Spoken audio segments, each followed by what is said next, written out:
ఒక పురుగు ధర 75 లక్షల వరకు ఉంటుందంటే మీరు నమ్మగలరా? అవును, మీరు వింటున్నది నిజమే. ప్రపంచంలోనే అత్యంత ఖరీదైన కీటకాలలో స్టాక్ బీటిల్ అనేది ఒకటి. ఒక్క పురుగుకు 75 లక్షలు పెట్టి ఎవరైనా కొంటారా అనే డౌట్ మీకు రావచ్చు.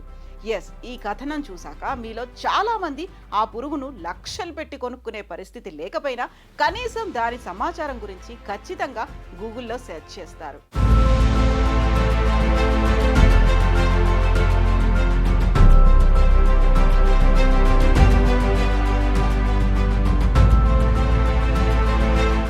స్టాక్ బీటిల్ అనే ఈ పురుగు వల్ల అదృష్టం అడ్డంగా కలిసి వస్తుందని చాలా మంది నమ్ముతారు. ఈ పురుగుతో రాత్రికి రాత్రే ధనవంతులవుతారని నమ్మకం జనాల్లో ఉంది. అందుకే దీనికి అంత ధర చెల్లించడానికి కూడా వెనుకాడడం లేదు. ఇది చెక్కలపై ఆధారపడి జీవించే జాతికి చెందింది.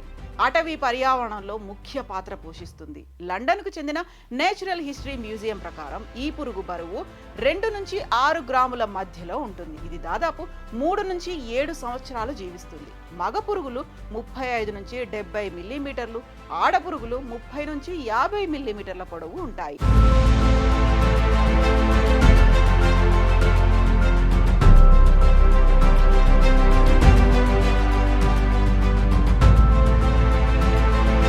ఈ పురుగులకు ఉన్న కొండీలు మగ జింకల కొమ్ములను పోలి ఉండడంతో వీటికి స్టాక్ బీటిల్స్ అనే పేరు వచ్చింది.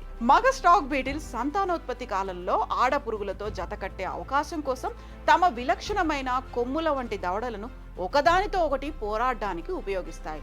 ఆడ పురుగులతో జతకట్టేందుకు కొండీలను పరస్పరం కొడుతూ విచిత్రమైన చప్పుడు చేస్తాయి.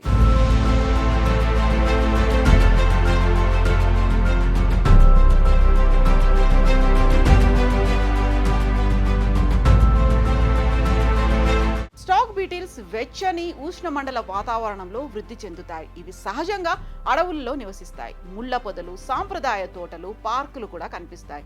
ఎందుకంటే ఇక్కడ చనిపోయిన కలప పుష్కలంగా ఉంటుంది. అడల్ట్ స్టాక్ బీటిల్స్ ప్రధానంగా చెట్ల సాప్, కుళ్ళిన పండ్ల నుంచి వచ్చే రసం వంటి తీపి ద్రవాలను తింటాయి. అవి ప్రధానంగా వారి లార్వా దశలో సేకరించిన శక్తి నిలువలపై ఆధారపడతాయి. స్టాక్ బీటిల్స్ లార్వా చనిపోయిన కలపను తింటాయి. స్టాక్ బీటిల్స్ పురుగుల వల్ల సజీవ చెట్లు, పొదలకు ఎలాంటి ముప్పు ఉండదు. ఈ కీటకాలను చికిత్సల్లోనూ వాడతారు.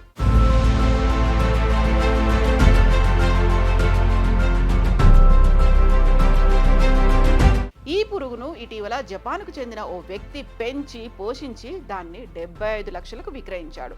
ఈ అరుదైన కీటకాన్ని కొనుగోలు చేసేందుకు చాలా మంది ఆసక్తి చూపించారు. ఇవి భూమి మీద ఉండే అత్యంత చిన్న కీటకాలు.